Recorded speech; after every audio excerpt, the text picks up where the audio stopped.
ჩემი აზრით, ინკოგნიტოში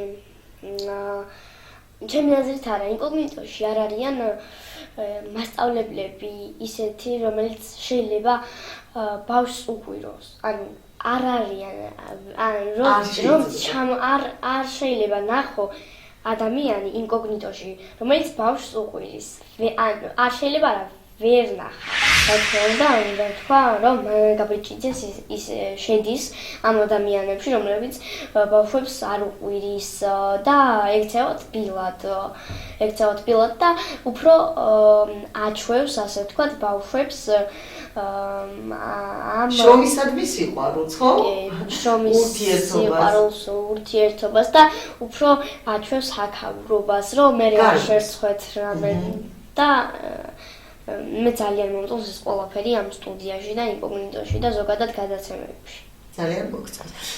იცი რა, მე მომეწონა შენი რა, იცი, ეკატერინე, წეხან წაიკითხე, დამრიგებელი. ანუ პირველი ხარ 30 წლის მანძილზე უამრავი თაობა გამიზრდია და არასოდეს არ არის ამბობს, რომ დამრიგებელი და მე ვეცნობიერად რომ მოусმინე, მივხვდი რომ დამრიგებელი, ნახე რა კარგი სიტყვა, ანუ მართლა გარიგებს და შეიძლება ცხოვრების გზაზე ძალიან ბევრი რამეში გამოგადგეს, ხო? ეს დამრიგებლობა, ხო? მე ისე მგონია და ძალიან დიდი მადლობა. ძალიან გონება გახსნილი, კარგი და საინტერესოდ მოაზროვნე. ეკატერინე მყავს და ვიცი რომ ეკატერინეს წარმატებები ძალიან მალე მოეფინება სამყაროს. მადლობა შენ რომ ესეთი კარგი ხარ. მადლობა. თუკი ჯერ არ დარეგისტრირებულ ხარ, დარეკე 5996525. მიღება დაიწყო.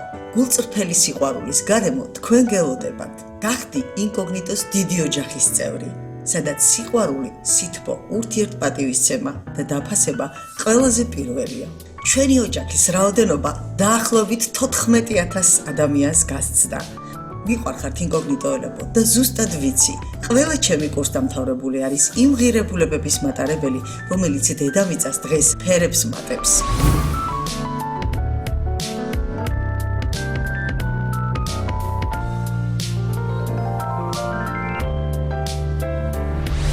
მე ინკოგნიტოელი ვარ.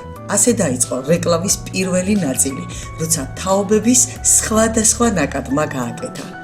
გახდი შენც ინკოგნიტოელი და იყავი ბედნიერი, ლაღი შენი წარმატებებით.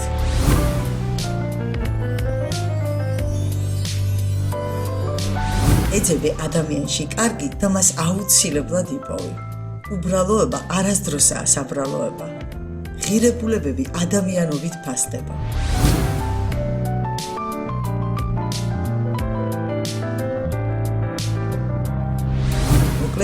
იყავი მანჩოს დიდი ოჯახის წევრი. მანჩო ინკოგნიტო მუდამ თქვენს გვერდითაა.